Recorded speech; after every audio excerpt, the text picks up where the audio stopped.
रामकृष्ण हरी मंडळी, कशा आहात? मजेत ना? अशाच मजेत, आनंदित आणि उत्साहित राहा. आज घेतली सकाळी सकाळी घराची क्लिनिंग करायला. आपल्या चॅनलवर छोट्या मोठ्या चविष्ट रेसिपी, घराची क्लिनिंग आणि आनंदी आयुष्य जगणे हीच आपली ओळख. तर सबस्क्राईब करा आणि आपल्या आनंदी कुटुंबाचा भाग व्हा. प्रेमाने जोडले राहा.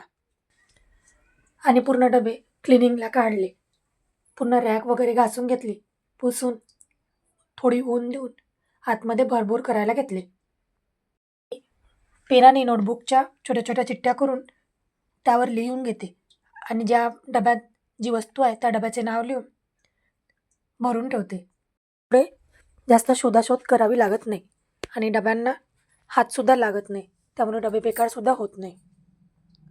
इडल्या बनवण्यासाठी उडदाची डाळ आणि तांदूळ भिजत घातले होते रात्री. 3 वाट्या तांदूळ, 1.5 वाटी उडदाची डाळ भिजत घातली आणि दुसऱ्या रोजी मिक्सरमधून बारीक काढून घेतली. बघू शकता किती बारीक झालं आहे ते. आणि भिजत रात्रभर आणखी छान भिजू दिली, तर असं आंबूस आणि फेसाळ झालं.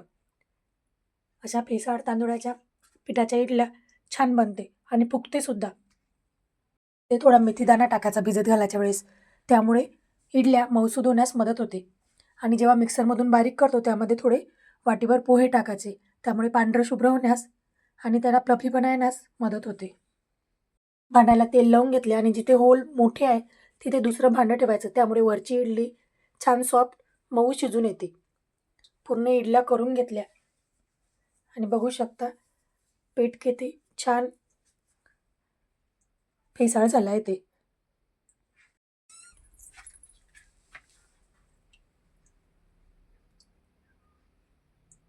त्या होलवर खालची इडली ठेवायची, त्यामुळे त्या होलमुळे दुसरी इडली शिजण्यास मदत होते आणि छान शिजते.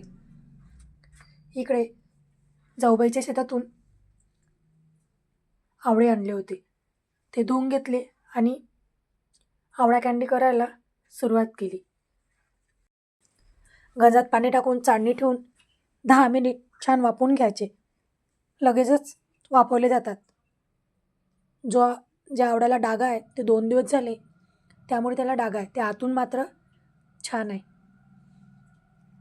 फ्रीजरमध्ये ठेवल्यामुळे त्याला डाग लागले. आवळे पूर्ण पाहून घ्यायचे आणि त्यावर झाकण ठेवून एक वाफ काढून घेतली आणि हाताने दाबले, त्याच्या गोळ्या काढून घेतल्या आणि त्यामध्ये साखर टाकून छान हलवून घेतली. बघू शकता पूर्ण हलवून घेतली.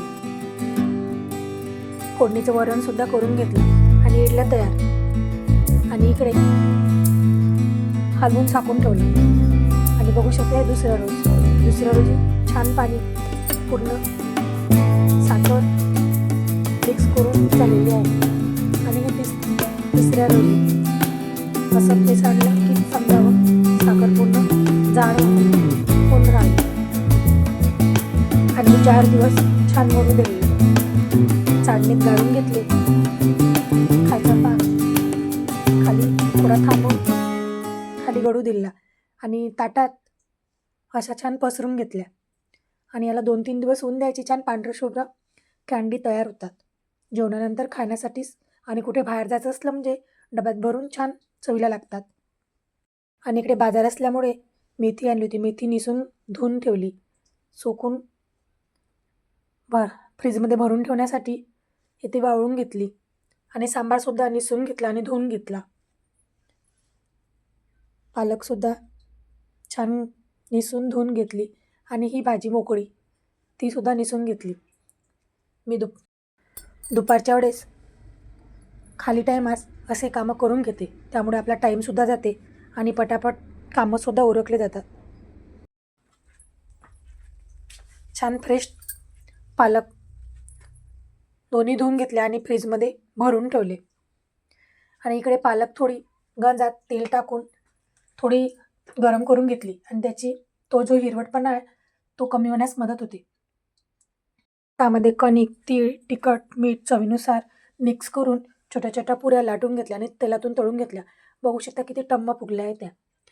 अशा थोड्या क्रंची होण्यासाठी त्यामध्ये